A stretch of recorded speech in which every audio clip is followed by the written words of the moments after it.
So we're going to talk about differential equations here in a numerical analysis course. And today we're going to focus on examples and solution methods with an eye toward some theorems that we'll talk about on Thursday. They're called existence and uniqueness theorems, differential equations, examples with an eye toward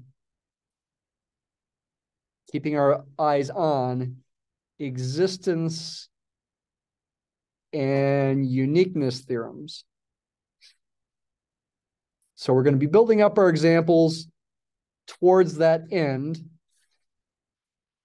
Well, we'll do it. We'll sort of interweave it as we go. I will talk some about applications as well. Let's go ahead and, in fact, start with what you could call an applied problem. Free fall.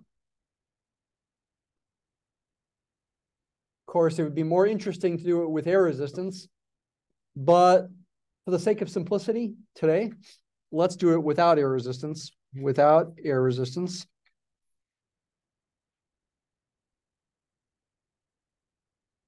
The basic idea is, well, the physics of it is that you get an object like a ball that's got a certain mass m. It's falling under the force of gravity, F sub grav. If you're keeping track of direction, positive and negative, as you probably should, let's say the positive y direction is going upward. So if the object is falling, the velocity is negative in that case. The force due to gravity, in fact, is in the downward direction, and you should have a minus sign. And you could write it as negative mg, where again, m is the mass, and g is the acceleration due to gravity near the surface of the Earth. That's approximately 9.8 meters per second, shorthand meters per second squared. That's only approximately true. I mean, it's not exactly 9.8 for one thing, but it's actually only approximately true near the surface of the Earth, near sea level. It's actually slightly smaller acceleration due to gravity, like if you're on the top of a mountain. Okay, because you're a little further away from the center of the Earth is the basic idea. But it's close enough to a constant to take it to be a constant. And then Newton's second law says that this is equal to ma, the mass times the acceleration. That's Newton's second law. The m's cancel, and you're left with a pretty simple equation. The acceleration is the negative constant of acceleration due to gravity. It almost seems like you're not really saying much there, but you are. You're saying the acceleration is constant. In general, the acceleration doesn't have to be constant, and technically to be absolutely correct, in fact, the acceleration is not constant, but it's just an approximation. This is sometimes called the equation of motion. It is a differential equation in disguise because the acceleration is the derivative of the velocity. So we have the derivative of the velocity equal to a negative constant, negative 9.8 meters per second squared. By the way, on the surface of the moon, it's different. It's a different constant. It's not 9.8, it's something smaller. So we're after a function for the velocity. It's a function of time whose derivative is always this negative constant. It's very easy to guess the answer. Just integrate, right? Negative gt plus some arbitrary constant t, or c, excuse me. V is going to be the integral of negative g with respect to time. That'll be negative gt plus c. I have just found what's called a general solution of the differential equation. This is a general solution of the differential equation, the diffie-q. What diffie-q? This one right there. You got an arbitrary integration constant, c, that can be anything. When I say this is a general solution, I'm really saying two things about it. First of all, I'm saying that it is a solution no matter what c is. And secondly, I'm saying all solutions can be written in this form. for some C. I'm really saying two things there. And when you got a general solution, that should also enable you to solve any initial value problem. There's infinitely many solutions of the differential equation. We're hoping that if I add an initial condition, like an initial velocity, v of 0 equals something specific. What? Well, it depends on the situation. If you have a ball in your hand and you're standing on ground level and you throw it straight upwards, then the initial velocity is some positive number. How fast can I throw it? I don't know. My shoulder's really bothering me these days. I cannot throw really at all now. So probably like a ball, if I tried to throw it upward, I'd be pretty weak and it would hurt my shoulder on top of it. I don't know. I used to be able to throw maybe 60 miles an hour. Maybe that's pushing it, maybe 50. I don't know how many meters per second that is. So I could do that. I could also drop it. That would be an initial velocity of 0. Or I can throw it downward. Doesn't have very far to go. With a negative initial velocity. But in general, let's call the initial velocity, how about v sub 0 or v naught if you prefer, not v naught, but v naught, N-A-U-G-H-T, as in 0, naught, as sort of an arbitrary initial condition. C is an arbitrary initial integration constant. I called that just a second ago an arbitrary initial condition. However, in my mind, I want to imagine it as being a fixed number. And then I can use the general solution and that initial condition to find what's called the unique solution of the initial value problem. I want v naught to be the velocity when t is 0. So that means the c must be the same as the initial velocity. So I can write now the unique solution of the initial value problem. Okay, now I'm going to use function notation here. Remember that this is not always done, but I like to do it. I think it's a good thing conceptually. I like using the Greek letter phi, partially because I just like the Greek letter phi, or phi if you prefer. And partially because it's commonly used in some differential equations textbooks. It's a function of time. It's negative gt plus v naught. If g is fixed and v naught is fixed, this is one function, not infinitely many functions. But of course, v naught could be anything, so it could represent infinitely many different solutions. But again, if I'm thinking of g and v naught is fixed, it's one function. It's a unique solution. So the solution exists, and it's unique. Hey, that's what we're trying to hint at here. With an examples with an eye toward existence and uniqueness theorems. For this pretty simple example, this is about as simple as it comes. For this pretty simple example, the solution exists and it's unique. I like doing something else here that not everybody does. I like emphasizing what the initial condition is by saying, well, this function phi really depends on the initial condition. Let me call it phi sub v naught. I like doing that. I want you to get used to the fact that I like doing it, so I want you to get used to it too. Not that you necessarily have to in your solutions to homework problems, but as far as understanding what I'm talking about in class, I'm trying to emphasize what the initial condition is, the initial velocity in this case. Yes, many times people are sloppy and will write v equals v of t equals negative gt plus v naught for their answer. That's technically sloppy because I'm using the same letter v to represent both the dependent variable and the function name. It's sloppy, but we live with it. People do it all the time. It's technically called abuse of notation, not abusive notation, but abuse of notation. I'm abusing notation when I write that. So I will typically try to not abuse notation and we'll write the phi. And how do you check that this solves the initial value problem? It's very easy. Just take its derivative and see that it always equals negative g. There's nothing much to do there. dv dt, or the derivative of phi sub v naught, is pretty clearly negative g for all t. I'm going to use a for upside down a as shorthand for all. You guys are mostly used to that. And it also satisfies the initial condition if I plug in t equals 0. Not much to do here. Pretty obviously, I get v naught. Okay, so that's about as simple as it comes with differential equations. The derivative of some unknown function equals a constant. Let's up the difficulty level by also realizing, well, that this equation is in and of itself a differential equation as well.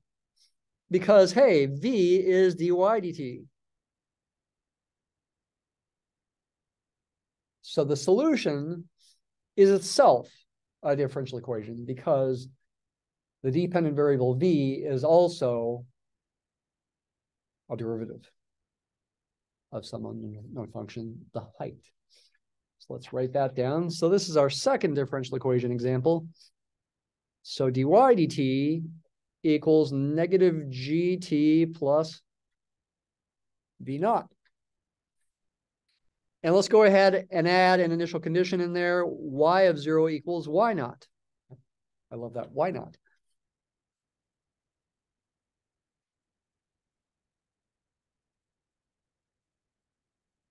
There's another initial value problem, a differential equation with an initial condition. What is the differential equation saying to you? I think it's good to conceptualize the differential equation literally talking. What is it saying? You need to listen. It's saying, find me a function whose derivative with respect to t is always negative gt plus v naught. That's what it's saying. Find me a function of t whose derivative with respect to t is always this. I guess that's just do an integral again. So, oops, that's a mistake there. Y is negative gt, the integral of negative gt plus v naught with respect to t. I talk about this kind of thing like in my Calc 2 classes as well. And they really get scared off by all the letters. But you guys are used to this, right? You're used to seeing lots of letters all over the place. You just got to conceptualize what's going on. Y is the height. G is the acceleration due to gravity. V naught is the initial velocity. T is time. Integrate. Get negative g over 2 t squared plus v naught t plus an integration constant. There we have a general solution.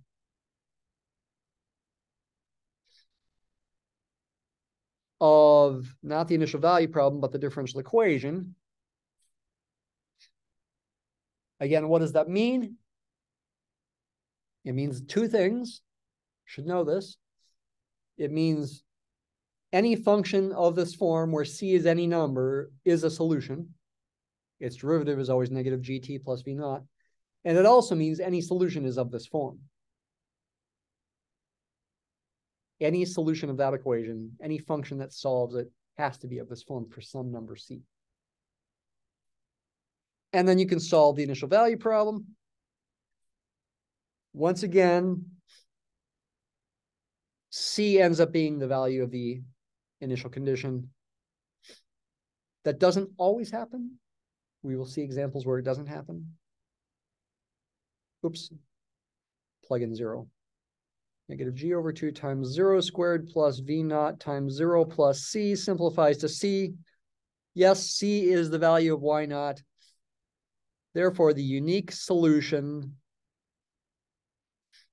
of the initial value problem, IVP, is, should I use the same letter phi as before? I guess so. It's a different problem. Well, maybe I should call it something different.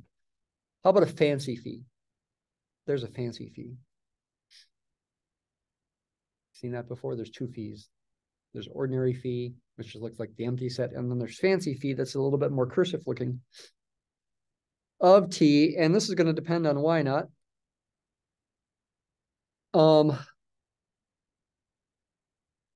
C equals y naught, so you're going to get negative g over 2 t squared plus v naught t plus y naught.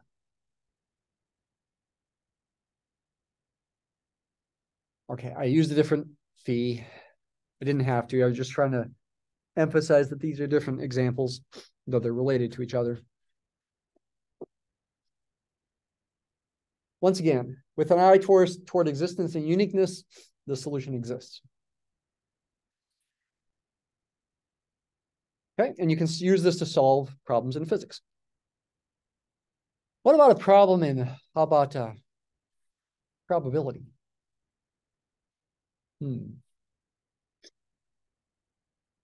Solve this initial value problem.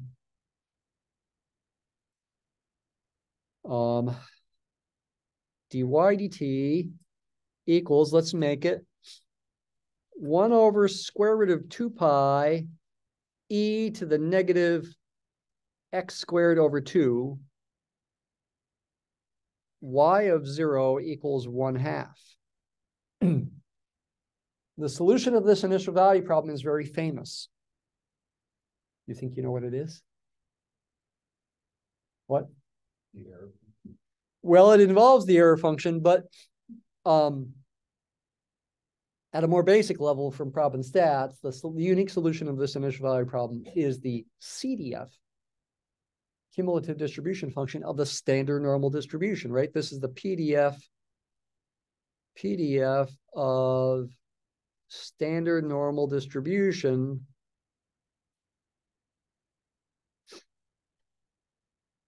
the CDF, the cumulative distribution function, is an integral of the PDF, but it's not any old integral.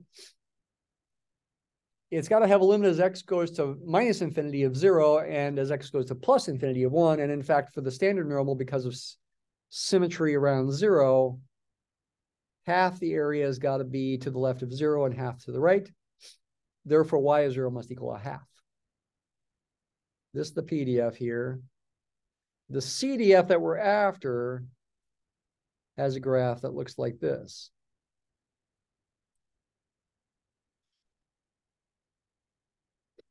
All right, so let's find it. Oh, something great is going to happen here. The standard notation for the CDF of a standard normal distribution is a phi. How about that? That's standard notation, but it's actually a capital phi. I get to use another phi.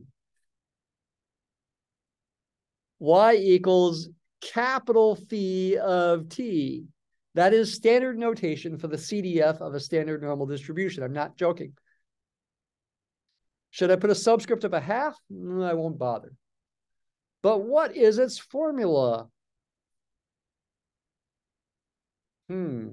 I guess it would be the integral of this thing.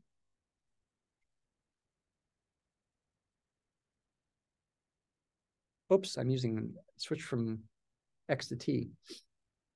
Go back to an x. But what is that? I hope you remember from at least classes that if you've been in with me before, like Calc 2 or something, or maybe even Prob and Stats, that I've emphasized this before.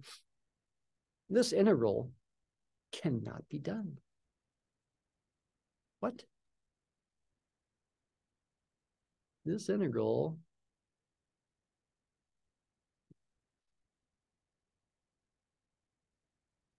one over square root of 2 pi. Oh, come on. 2 pi e to the negative x squared over 2 cannot be done in any ordinary kind of way. Mathematica will give us an answer. ERF, yep, error function. 1/2 ERF of x over square root of 2. What's ERF? Let's look it up. Yeah, ERF stands for the error function. I don't like my mouse pad.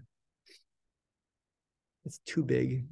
Clicking in the wrong place makes it not work. Anyway, okay, yeah, ERF stands for error function. It's in Mathematica, evidently defined to be this integral right there, 2 over square root of pi times the integral from 0 to z of e to the negative t squared dt. So it's essentially a change of variables and a constant multiple of that function, which is what you've got here.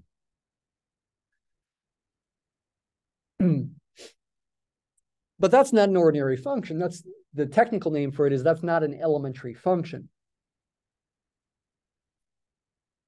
It's a new kind of function, like the gamma function is a new kind of function and stuff, that those kinds of functions that you learn about in college that you never knew before college.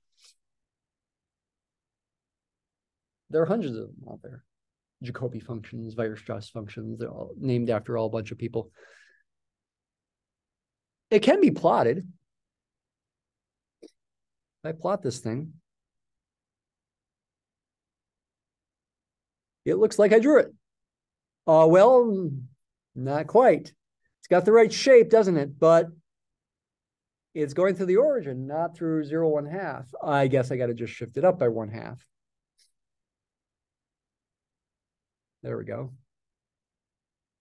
That function is the unique solution of the initial value problem. Can I write it?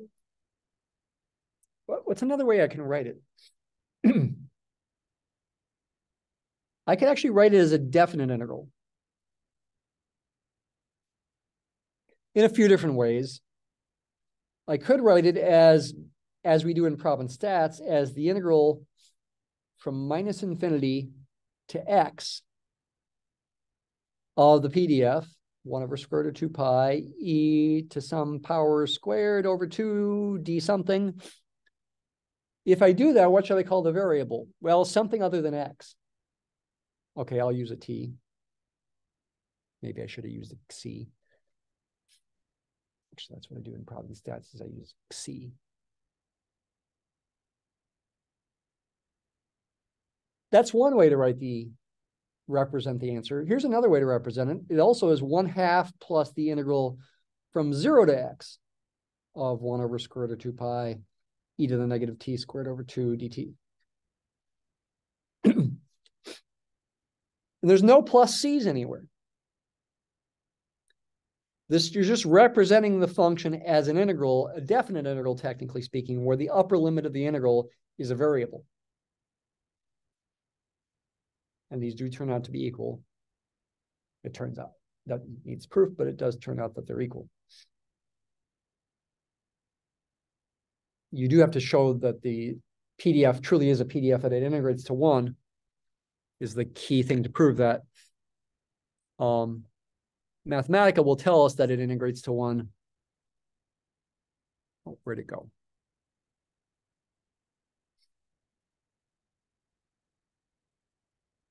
Integral from minus infinity to infinity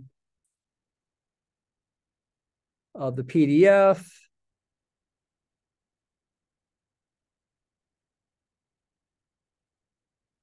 does equal 1. Though, how do you prove that if you don't really know what ERF is, or if this thing defines ERF? I would encourage you to look it up. Maybe ask ChatGPT. How do you prove that? It actually involves doing a double integral, amazingly.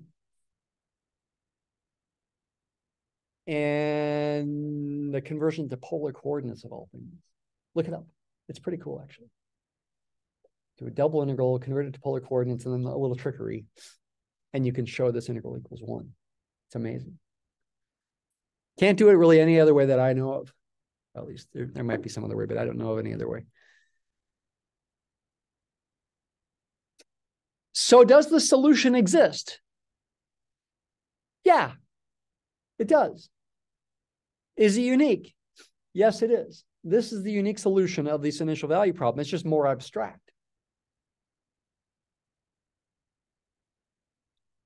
We can generalize this.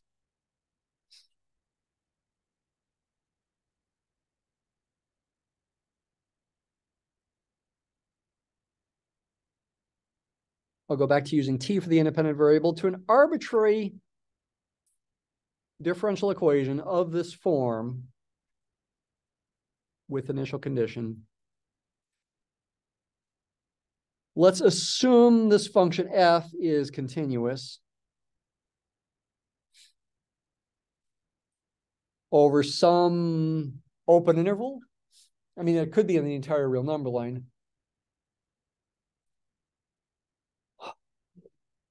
Yeah. Well, okay, or over some closed interval, doesn't really matter. I'll use a closed interval. Over some interval from A to B. And we should assume 0 is in the interval. Actually, let's change this 0. Let's make it a T sub 0. Where T sub 0 is somewhere in the interval.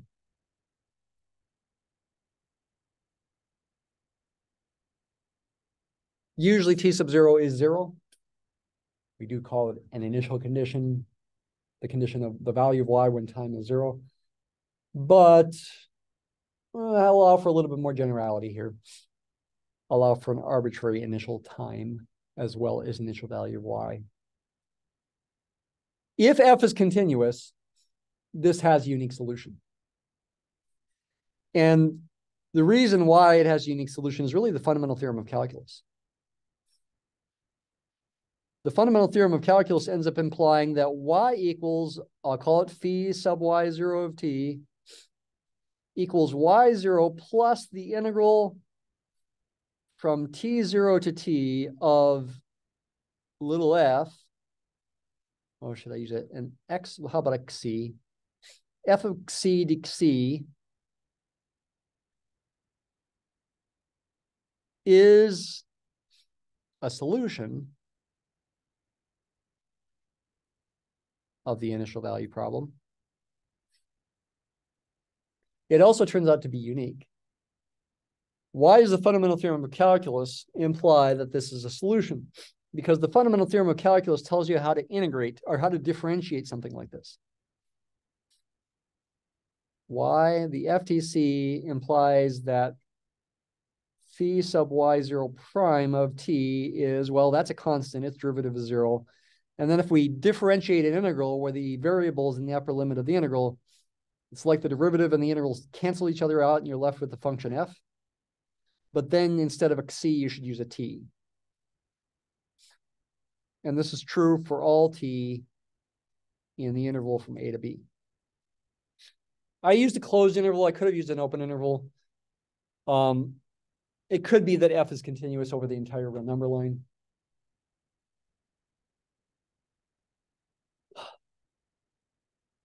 It's the fundamental theorem of calculus that guarantees that's the solution. Why is it the unique solution?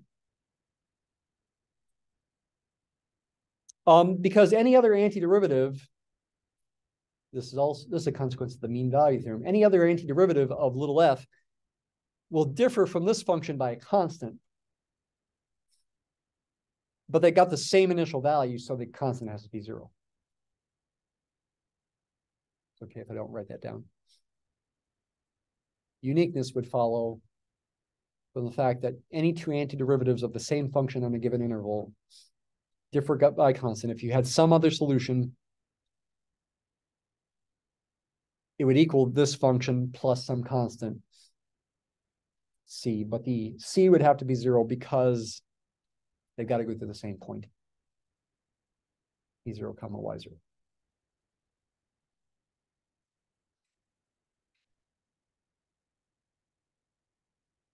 Okay. This is the simplest kind of general differential equation. It's first order because it involves the first derivative. It's also what I call a pure antiderivative problem. F of t on the right-hand side, there's nothing to do fancy to find the solution. You just integrate. Gets harder when the right-hand side function depends on y instead, or maybe both t and y.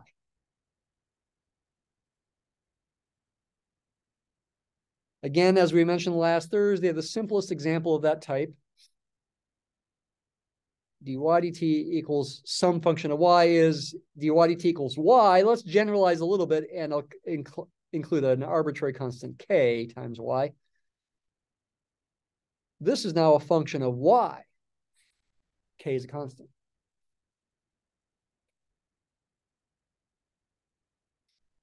Again, the differential equation is talking to you. Listen. Find me a function whose derivative with respect to t always is k times the function. Y is the function.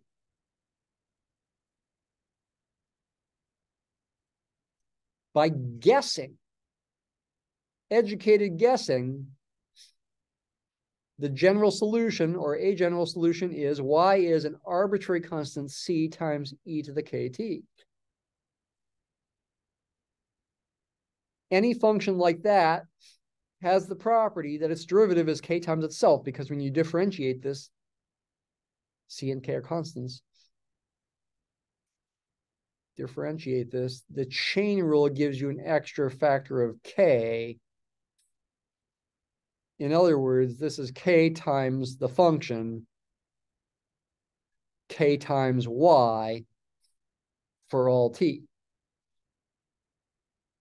All real t.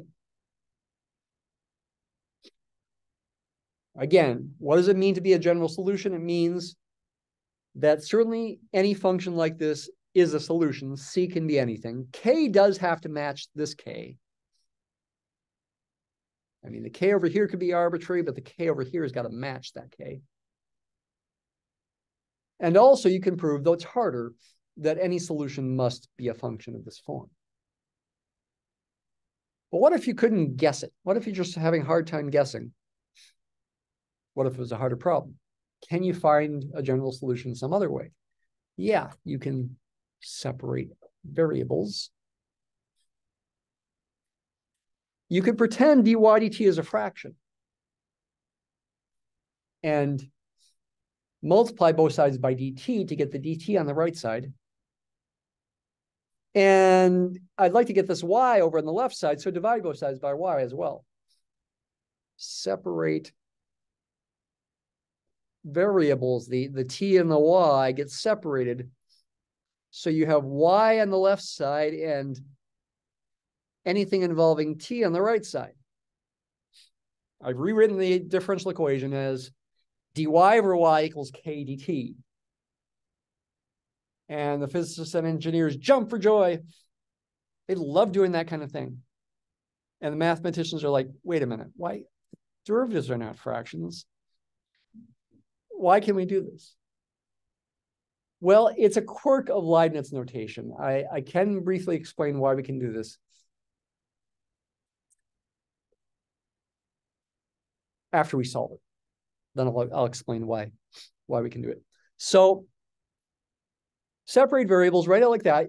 Whether you are a physicist, engineer, or a mathematician, or computer scientist, you should now feel an urge to integrate both sides. And then when you write those integral symbols, then you feel better. That's one time where you should go ahead and give into that urge. So the integral of this, what's that? Natural log of y plus c? Oh, my teacher always told me to put absolute value signs in there. Do I need to put a plus c? Well, not really, because you can just put the plus c on the other side. And maybe so I don't get this c confused with that c, maybe I should call this c1. Now exponentiate, isn't this fun? Use a property of exponents to write that. And I guess now, can I just go ahead and get rid of the absolute value signs and call this c, where I guess c2 is the absolute value of c? I guess. This is all hand-wavy math here, but it does get us to the right answer. See what I did? I separated variables, I integrated both sides, and then I'm trying to solve for y in ways that might seem a little fishy. Like, is it okay to get rid of the absolute value signs? Is it okay to replace e to the c1 with c2? All seems a little bit fishy. It does get us to the right answer, though. Why is this separation of variables justified? Well, again, it's a quirk of Leibniz notation. Really, what's a better notation for the differential equation would be to say use function notation like phi. Phi prime of t equals k phi of t. That's a better way to write the differential equation. It's just not traditional. It's traditional to use Leibniz notation or maybe y prime for short. But it'd be better to use function notation. And when you write it in function notation and then divide both sides just by phi of t, you get phi prime of t divided by phi of t equals k. We want this equation to be true for all t, so we want this equation to be true for all t as long as we're not dividing by 0. And you could then think of both sides as functions of t. And you could take that and you could integrate both sides with respect to t.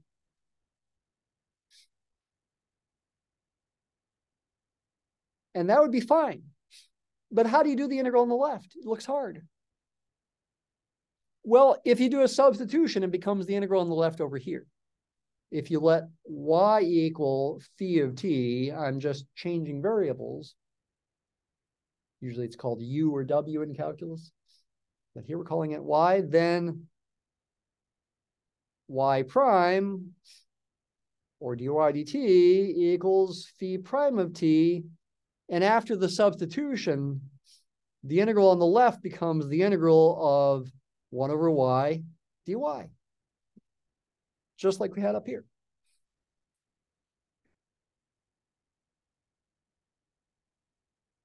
And then when you do that integral, you get that. And you are trying to figure out what y equals phi of t is in the end. So the unknown solution function is the substitution. And you'd end up doing the same kind of thing we did over here. That should feel a little bit more rigorous because, again, there's no y's initially. It's just two functions of t that I'm integrating with respect to t. And I bring the y in by doing a substitution.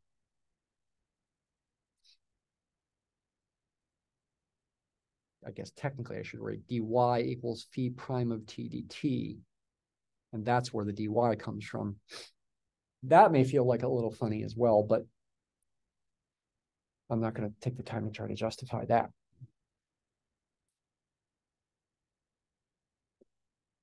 Applications. This differential equation's got plenty of applications. Hundreds or thousands of applications. Because exponential functions are very important models in many different situations. Exponential growth or exponential decay, like money growth or radioactive decay. Lots and lots of applications of this. Depending on the situation, that affects K. We are talking general solution here. What about unique solution of the IVP?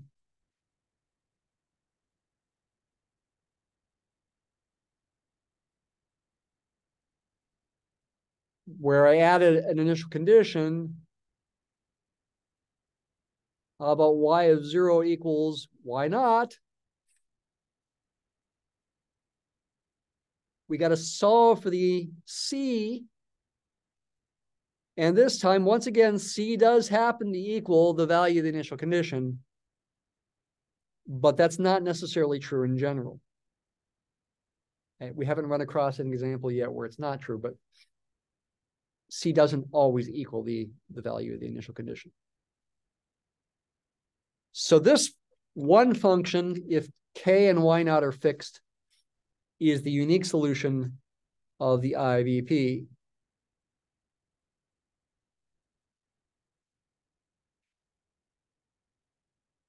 It's defined for all values of t. It solves the differential equation and it satisfies the initial condition. All right. Let's do another example. Once again, the right-hand side will only depend on y. Such differential equations are called autonomous differential equations. The word autonomous basically means independent. And what we mean by calling this an autonomous differential equation is the right-hand side is independent of t. How about a y squared? And let's go ahead and add an initial condition in them. Y of 0 equals y sub 0. So I'd like to solve that initial value problem.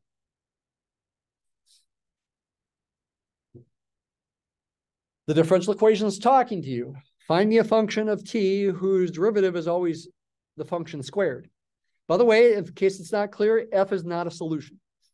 F is just the right-hand side of the differential equation. You use f to figure out the solution, but it's not the solution itself.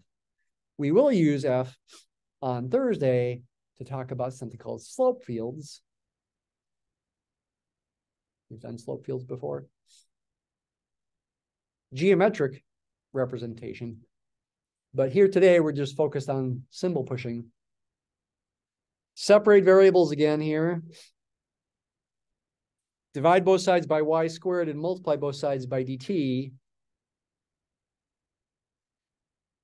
And once again, you should feel the urge to integrate both sides. That's the same as the integral of y to the negative 2. So what are we going to get? We're going to get negative y to the negative 1 equals t plus c. Or maybe I want to call it a c1 in case I want to call something else c. Well, no, maybe I'll just call it a c. No, I'm going to call it a c1, sorry. c1, because I'm going to multiply both sides by negative 1 next. Y to the negative 1 will be negative t plus c. Okay, so c here is negative c1. Take the reciprocal of both sides. Careful. You get this, which you could write like this, which is not equal to this. Don't ever do that, right? Common mistake Calc 2 students make. Once in a while, DiffyQ students make, but you guys should not make that mistake, right? Those are not equal. Is this a general solution of the differential equation? Certainly any function of this form is a solution.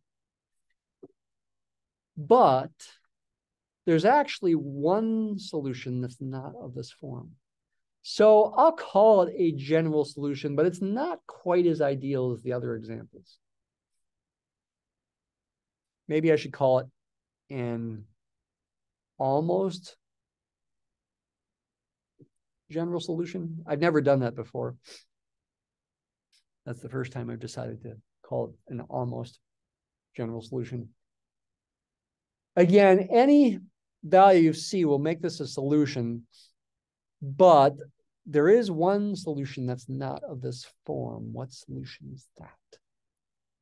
Suspense. We're gonna wait a minute to find the other solution. Let's check that it works. Is its derivative its square? That's the question. Well, what's its derivative? Let's write it as c minus t to the negative 1 power. I'll get negative c minus t to the negative 2 power. Then by the chain rule times another negative 1, the two negative signs cancel, leaving you with this. And yes, that is the function squared. How about that? That's what it means to solve the differential equation. Its derivative is its square. For all t? Well, at least for all t where I'm not dividing by 0. As long as t is not c. For all t in R except t equals c, but the function's undefined then, so I guess I don't really care about that. What about with the, that's a general solution, almost. What about the initial value problem? Well, and what is the other solution that this is missing? There is a missing solution. What other solution is missing? It's a very simple one. The constant function, y always equals 0. horizontal line for its graph, t-axis. Such a function has a derivative that's always equal to 0. And if you square 0, you get 0 for all t. But there's no way to make that function equal 0 for all t. That's the missing solution. It's y is identically 0. Maybe I'll use 3 lines to mean identically 0, meaning it always equals 0. That's pretty standard notation. Identically equals 0. Okay, but again, what about the initial value problem? Y of 0 equals y sub 0.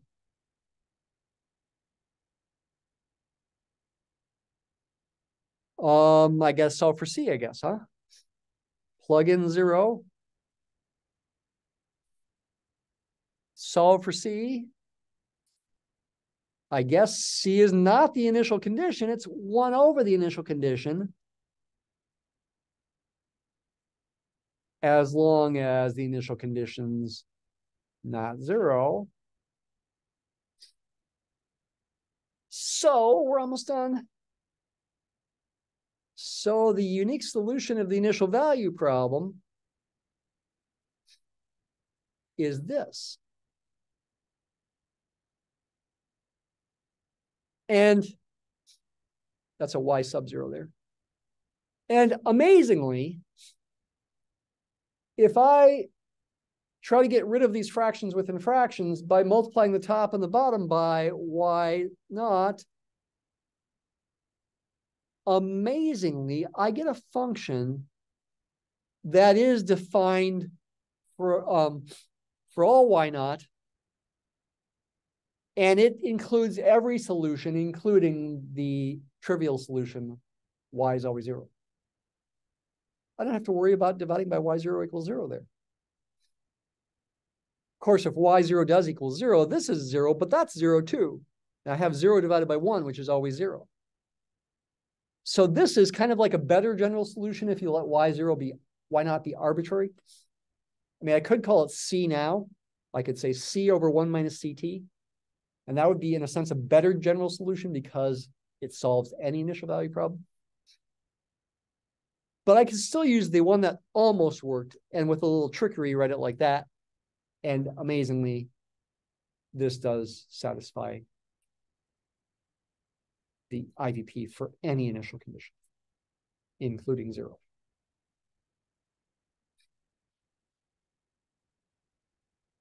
When a constant function solves an autonomous differential equation like this, it's got a special name. It's called an equilibrium solution.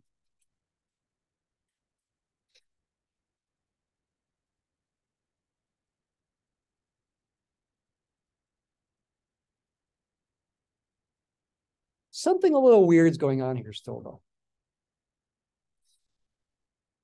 Think about graphing this as a function of t, where y0 is some positive number. What does the graph look like? It would have a vertical asymptote, right? It's going to have a vertical asymptote at what value t, making the bottom 0, that'll be t is 1 over y0. Where's that? Well, it depends on what y0 is. If y0 is really big, actually 1 over y0 is really small. The vertical asymptote is close to the y-axis. If y0 is small, then the 1 over y0 could be big. I'm not going to try to specify how big y0 is. Let's just say 1 over y0 is right there. That vertical line is going to be a vertical asymptote of the solution. That should seem a little unnerving. Maybe even strange. Why would we have a vertical asymptote?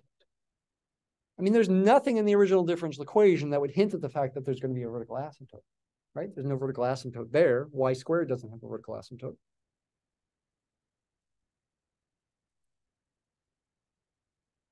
But we got a vertical asymptote here. The unique solution of the IVP does exist, and it is unique. but it's got a vertical asymptote. It's not defined for all t. And you might even say, even though you could graph it to the right of the vertical asymptote over here, you might even say, if this were a model for some problem, we wouldn't care about the part to the right of the vertical asymptote, because how can something go off to plus infinity and then come back from minus infinity? Unless somehow plus infinity or minus infinity are the same thing, which in some contexts they could be. But in most ordinary applications, plus and minus infinity seem like, well, polar opposites. How can you have a real life quantity going off to infinity and then somehow coming back from minus infinity? Meaning, even though you could graph that part of the solution, you probably should ignore it. Probably the only part that counts, so to speak, for any sort of application would be the part before the vertical asymptote. It's not that you couldn't count that as part of the solution, but maybe we shouldn't. So because of that, the solution exists on a limited interval near t equals 0. And again, there's nothing in the differential equation that hints that that's going to happen. This is a theme that's going to help us think about what's going on with Thursday's content.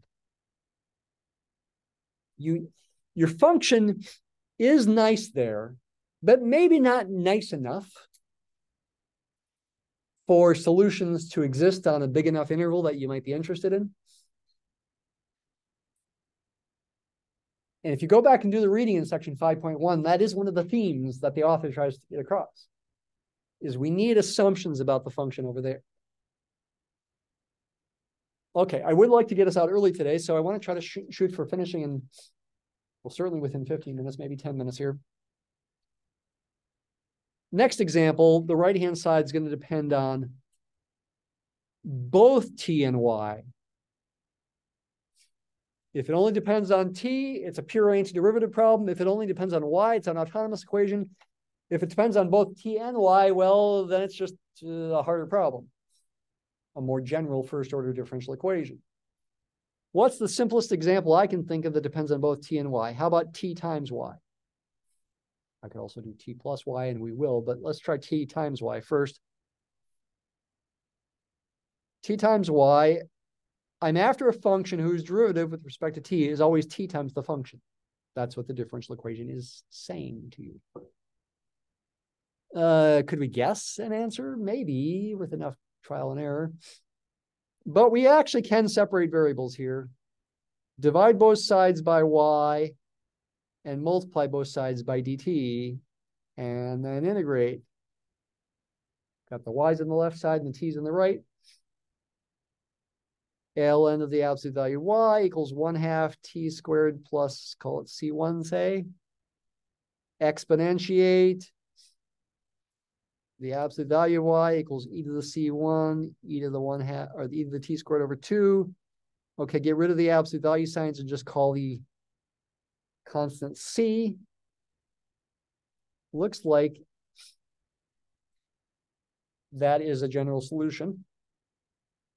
Is this truly a function whose derivative is always t times itself?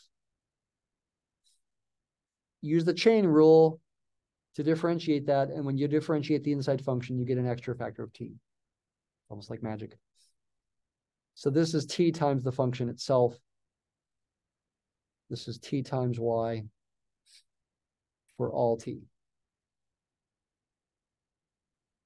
All real t. E to the t squared over 2 does grow very rapidly as t goes away from 0, but it doesn't have any vertical asymptotes. So this one has a solution that is defined for all t.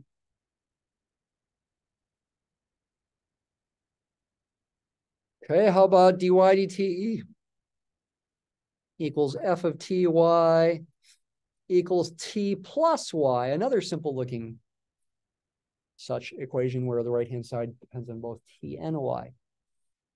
Okay, so should we separate variables, multiply both sides by dt, and I guess I'd have to subtract y from both sides, but wait a minute, which one would you do first? Don't write this down, but I mean, you could try doing subtracting y first and getting that, and then multiplying those both sides by dt. But no matter what you do, yeah, it's not working. I can't get the y's on the left-hand side and the t's on the right-hand side completely separated from each other. Separation of variables does not work. This is not a separate differential equation. So do we need to resort to guessing? Yes and no. Let me show you one method of solving this that does involve some guessing. Actually, with either method that I'm about to show you, it is common to subtract y from both sides and write the differential equation like that. And when you write the differential equation in this form, it's a little easier to guess the answer, because what the differential equation is saying is I'm after a function whose derivative minus itself is always equal to t. What kind of function is going to have a derivative minus itself always equal to t? Maybe a linear function?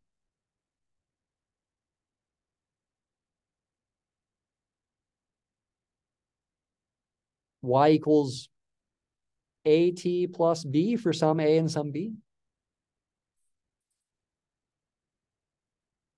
Then its derivative will, well, the derivative minus itself will be a minus at plus b. A and b are constants, which simplifies to negative at plus, in parentheses, a minus b. Set this equal to the right-hand side of the differential equation, the t over there.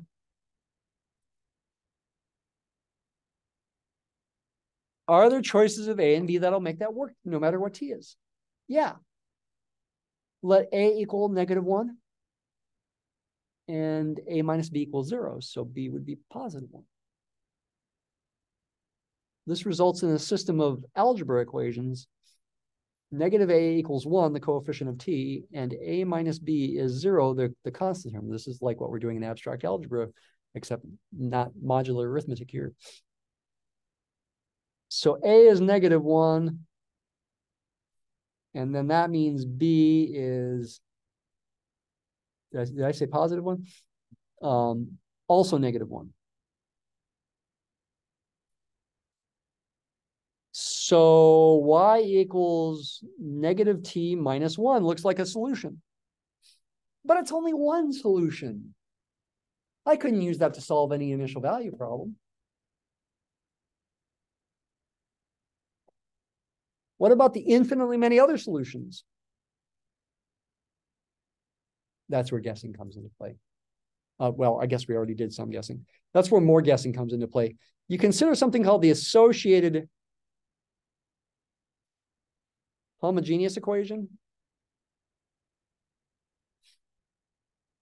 This is a non-homogeneous or inhomogeneous equation where the right-hand side depends on t. If I make the right-hand side 0 instead, that's called the associated homogeneous equation, which is equivalent to this equation, whose general solution we can just guess, c e to the t. Wait a minute, is that helpful? That's a differential equation, right? We're after this differential equation, not this one. Well, through some theory, if you take this general solution of the associated homogeneous equation and add this particular solution of the original equation, you will get a general solution of the original equation. Undetermined coefficients is what this is called. Gen solution of original is found by adding these two functions, -t minus 1 plus c e to the t. And if we want to solve our initial value problem, y naught equals y of 0. C will not equal y sub 0. It will equal y sub 0 plus 1. And the unique solution of the IVP, I'll combine that with this. Y equals phi sub y0 of t is negative t minus 1 plus, in parentheses, y0 plus 1 e to the t.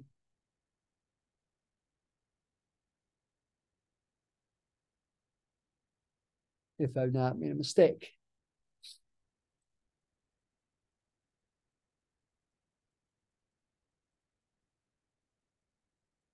Or fixed y naught, that'll be the unique solution of the initial value problem.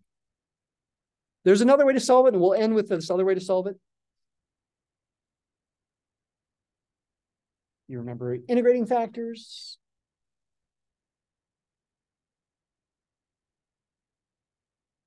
I couldn't go this fast if most of you had not had differential equations.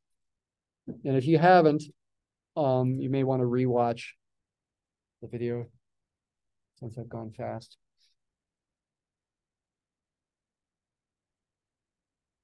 They call it mu in the book Auk uses. Integrating factor, mu has nothing to do with means in problem stats. Integrating factor, mu is e to the integral of whatever the coefficient of y is. In this case, the coefficient is -1. Whatever this coefficient is, in this case, it's -1. Bring that and integrate that and make it the exponent of e. E to the negative t plus c. Well, you don't need a c. Take c to be 0. And then the method of integrating factors is when you multiply both sides of the differential equation by this integrating factor, it turns out the left-hand side becomes easy to integrate. That's the magic. Multiply both sides of the differential equation by this integrating factor.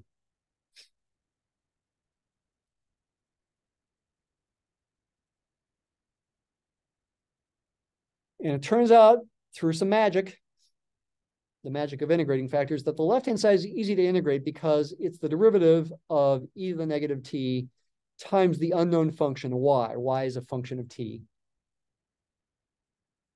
I'm not writing y of t there, but it is a function of t. So now when I integrate both sides, on the left-hand side, I just get e to the negative t times y when I integrate its derivative. If I integrate the left side, I got to integrate the right-hand side as well. The right-hand side is a little harder to integrate. If I'm going to do it from scratch, you'd want to use integration by parts.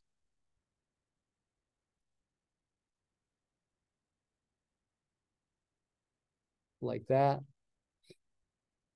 You get u times v is t, negative t e to the negative t minus the integral of v times u prime.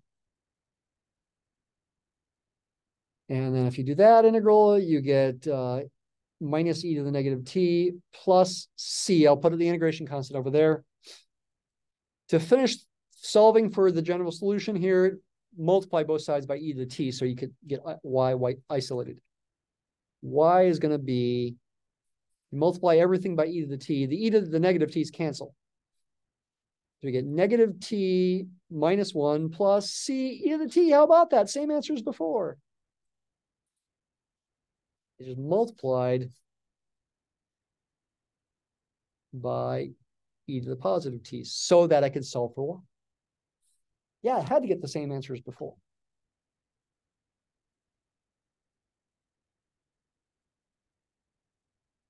So that is a very quick introduction to, more in-depth introduction to differential equations than we did last time, with more examples that we can actually solve. So on your homework due on Thursday, you are just going to be solving some differential equations. You still should read 5.1 if you haven't yet. And again, it's hard, but it's worth your time. It'll make Thursday's class go better if you read section 5.1. Okay, have a good day.